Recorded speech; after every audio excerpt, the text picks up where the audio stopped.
Hello, how are you doing? It is a very sunny day in London, and I have some work to do this morning, but later this afternoon I'm going to reward myself with some reading as well as a piece of cake, because last night I had some friends come over and I made a cake for us, and there's a lot of it left. So I'm going to have a slice of this later. This is my specialty cake. It's called La Gâteau de la Fête de Violette, which is basically just a lemon and almond cake with some crystallized violets on top. But it is so yummy. So I'm going to enjoy this with a cup of tea later and a good book. And I have a big pile of new books that I'm really eager to dive into. A lot of these have just been published here in the UK in August. Some publishers kindly sent me, and others I bought myself because I'm so eager to read them. Also to say, this video is very kindly sponsored by Serious Readers, who create excellent indoor reading lights, so I'll talk more about them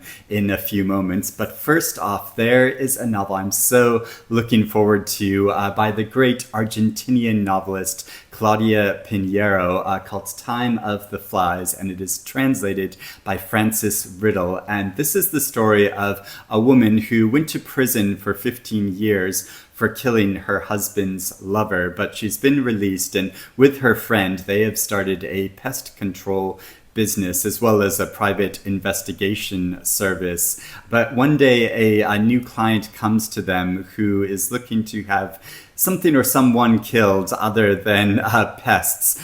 So this creates a whole dilemma of whether she will be drawn back into a life of crime, and so is following their story, and but also the stories of crimes against women, but also crimes committed by women. And she writes in such thrilling, but also in a really psychologically complex and meaningful way. So I can't wait to read this. Another very short novel that I'm so excited for is Mammoth by Eva Baltasar, translated by Julia Sanchez. So Baltasar is a Catalan novelist, and this book has been dubbed a kind of lesbian Walden, because it's about a woman, lesbian, who feels like she's really fed up with society and dealing with the world and wants to try to live as independently as possible. But the story isn't pastoral at all. I don't think she goes out into the wilderness and just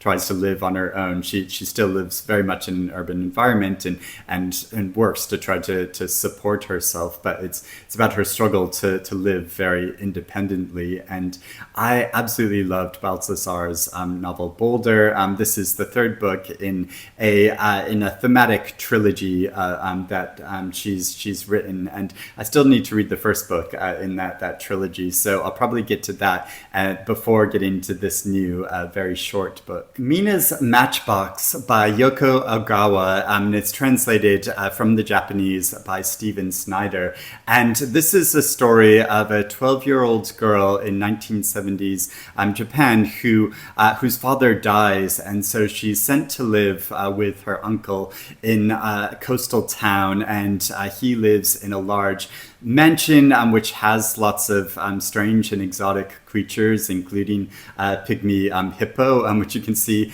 on the cover here, and we follow her as she forms a connection with her cousin and these animals and this wondrous landscape. But there are dark and unsettling things going on in the background, and it's a time of big political change in Japan. I really enjoyed Ogawa's previous novel, The Memory Police.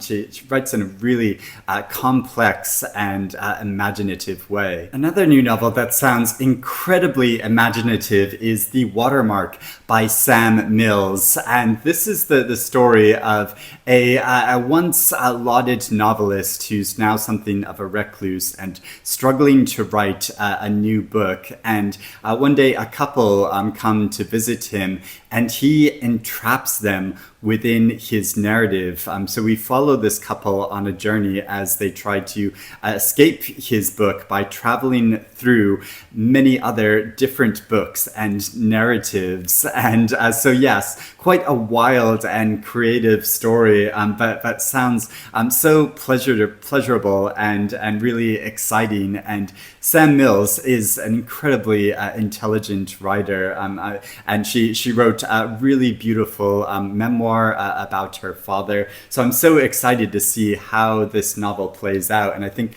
she uses a number of different genres to follow this couple's story as they're trying to escape, including a graphic novel. So there's a section in the middle where you can see their graphic designs as well as traditional narrative throughout the rest of the book. So this sounds absolutely wild, doesn't it? As I mentioned in the beginning, this video is very kindly sponsored by Serious Readers, who create excellent indoor reading lights, and I use their product all the time because this is one of their high definition lamps that I've been using for over a year and a half, and the light that comes from it is really warm and natural and illuminates the pages of my books so well, and also it can be focused to be as bright or as dim as I want it to be, and I can really angle the neck to focus exactly on my book. Now, I am often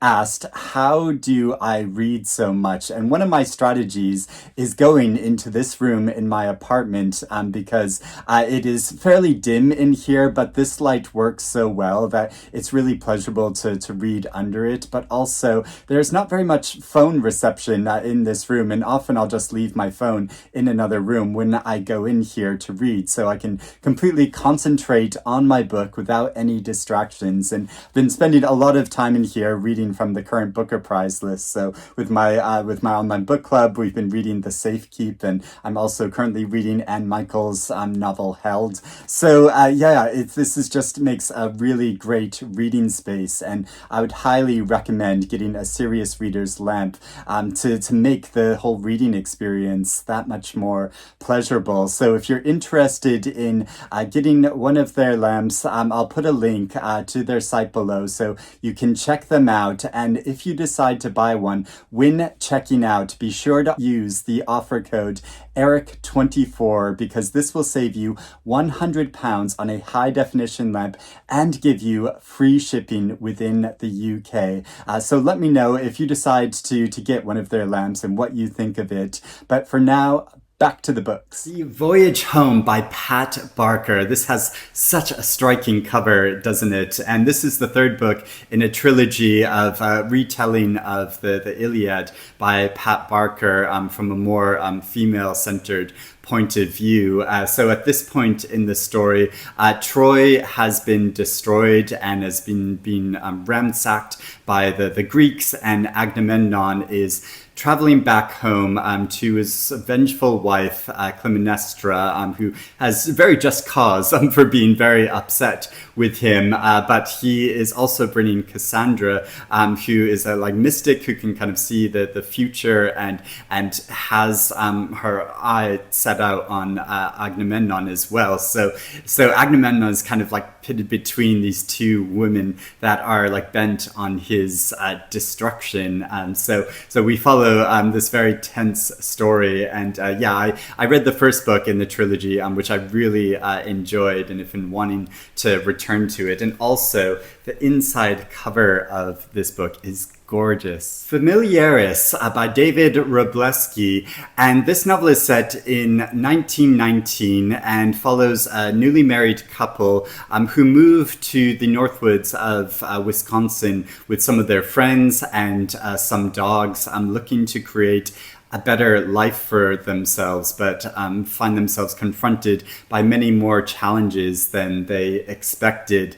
This is a giant, epic new novel. It is almost 1,000 pages long. So sounds like a great, family and friendship story that I can just sink into and get lost in. The Unicorn Woman by Gayl Jones. This novel follows a man named Buddy who fought in war and returns home to America expecting a hero's welcome, but instead he experiences the discrimination of the Jim Crow laws. But he meets a woman at a circus show who is called the Unicorn Woman, and she has a very haunting effect upon him. So we follow him as he travels across America, pursuing this very mysterious woman, as well as encountering many other unique personalities. Gayl Jones is such a fascinating writer. I've found so many of her previous books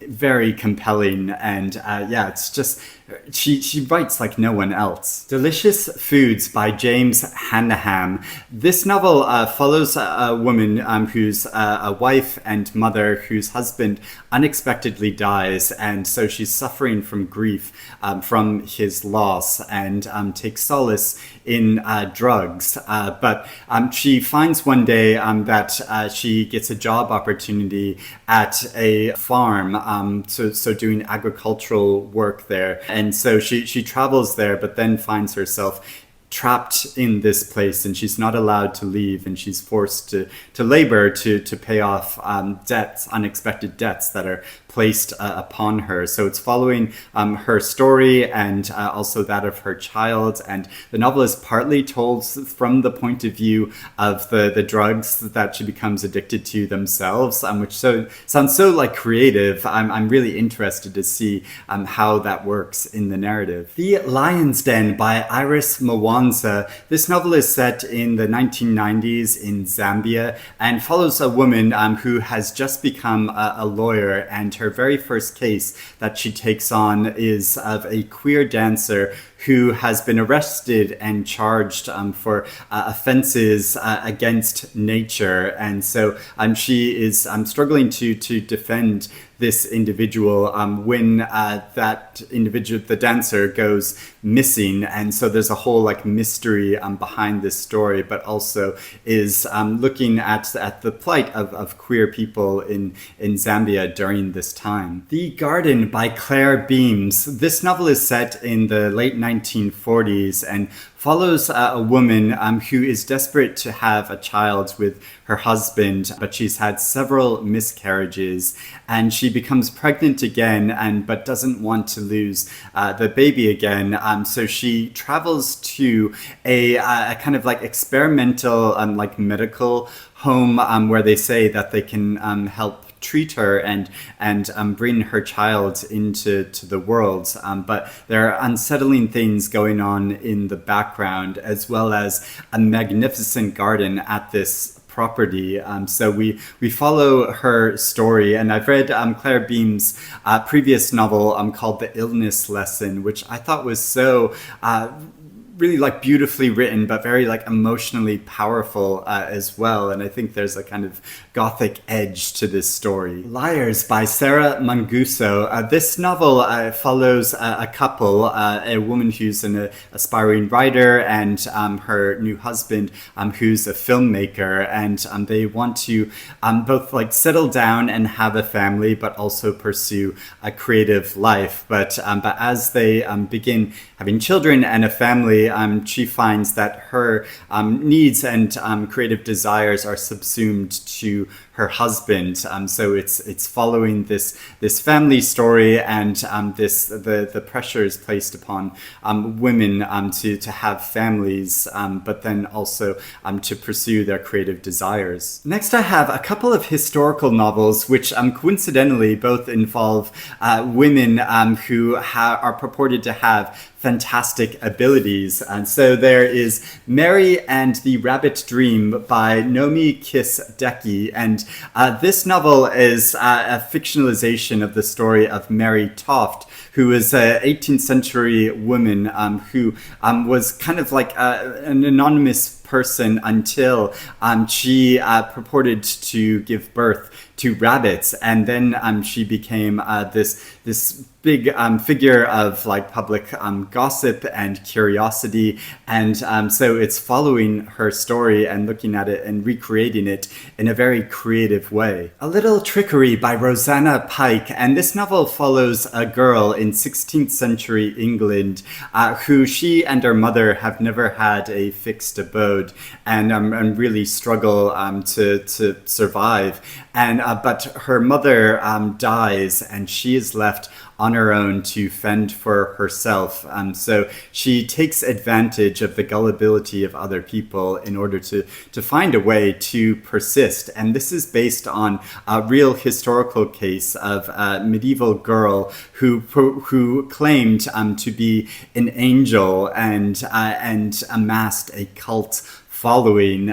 So this sounds absolutely fascinating and also has a really beautiful cover. You're Dead by Sam Sachs. This novel follows a Jewish American queer individual and the events of their life and how they gradually become more of an activist, and this all leads up to a really calamitous event that occurs outside Trump Towers in 2016. Aro Kwan says of this book that it's a kaleidoscopic wonder here to help us see this broken world anew. The Book of Disappearance by Ibtisam Azem.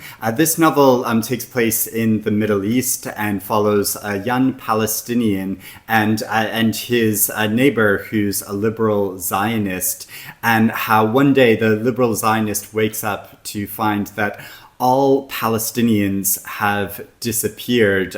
So goes on this quest and investigation to find out what happened to all of the Palestinians, including his neighbor and his friend. So it's looking at this big political conflict from a really creative and different angle. And I think this book was first published several years ago, I think in 2019 by a university press in America. But it feels like even more relevant to read a story like this now. The great publisher Virago have brought out a new edition of An Angel at My Table by Janet Frame, the famous New Zealand writer. And this is her memoir and the very dramatic story of her life. So when she was in her younger years, Janet Frame was misdiagnosed as schizophrenic and spent several years in a mental institution because of this, and was going to undergo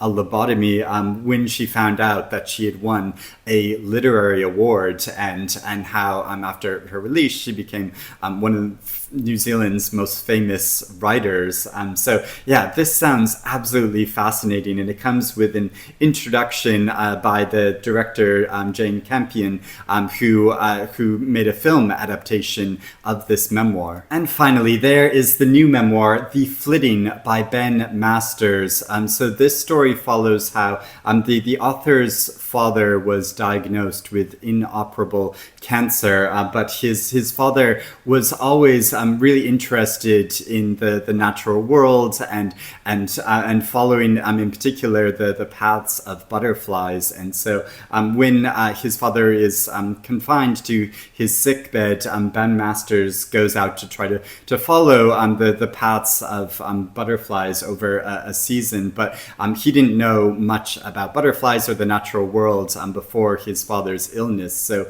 he goes on this journey of discovery, learning more about this, partly as a way to bond with his father who is dying. And so and he and his father exchange a number of really deep conversations about nature, but also about masculinity and life. But Ben Masters also investigates the history of butterflies through literature, like through the writing of Virginia Woolf and Nabokov, who both had like passionate interest in butterflies.